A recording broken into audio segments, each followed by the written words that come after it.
Buongiorno e benvenuti a Perle di Galateo, saper vivere con eleganza.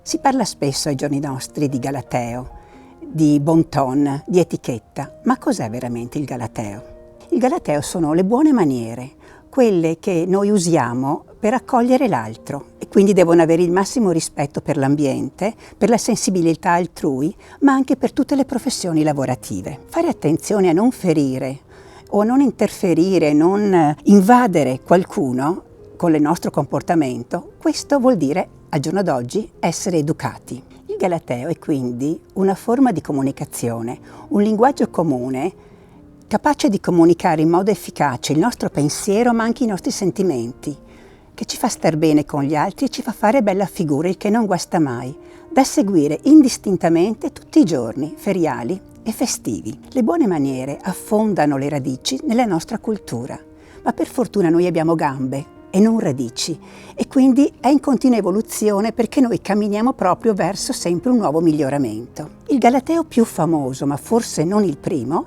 è il Galateo di Monsignor Giovanni della Casa, scritto tra il 1552 e il 1555, proprio qui dove siamo ora, a Nervesa della Battaglia, in questa abbazia, l'abbazia di Sant'Eustachio.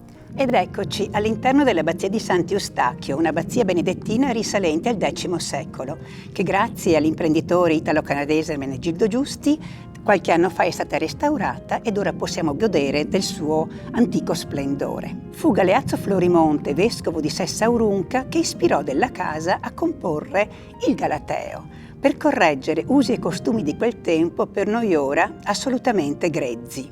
Ma non solo, Della Casa nel suo trattato dettò anche degli insegnamenti essenziali di carattere morale, utili anch'essi per destreggiarsi nella raffinata vita di corte di allora. Una volta corretti gli atteggiamenti più rozzi, poi si passò all'eleganza dei modi, all'ornamento dei luoghi, fino all'immagine.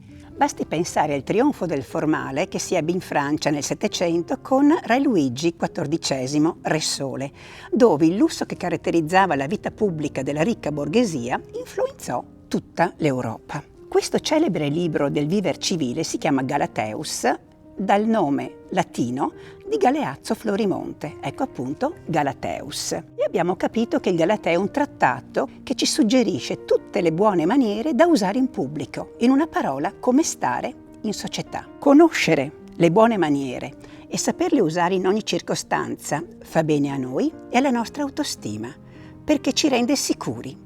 E quindi mentre stiamo conversando con una persona non dobbiamo più preoccuparci, ma mi comporto nella maniera giusta, sono vestito nella maniera adeguata, che cosa posso dire?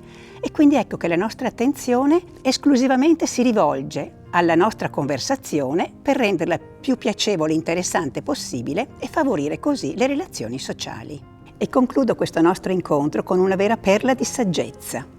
L'eleganza non è una moda, ma è un modo di essere e di agire non alla leggera, ma con leggerezza. È vera buona educazione che viene dal cuore. Nelson Mandela diceva che l'educazione è l'arma più potente che si possa usare per cambiare il mondo. Solo le buone maniere ci aiuteranno a non trascurare quelle piccole attenzioni che una dopo l'altra ci porteranno lontano, a quel traguardo di eleganza che ci siamo posti.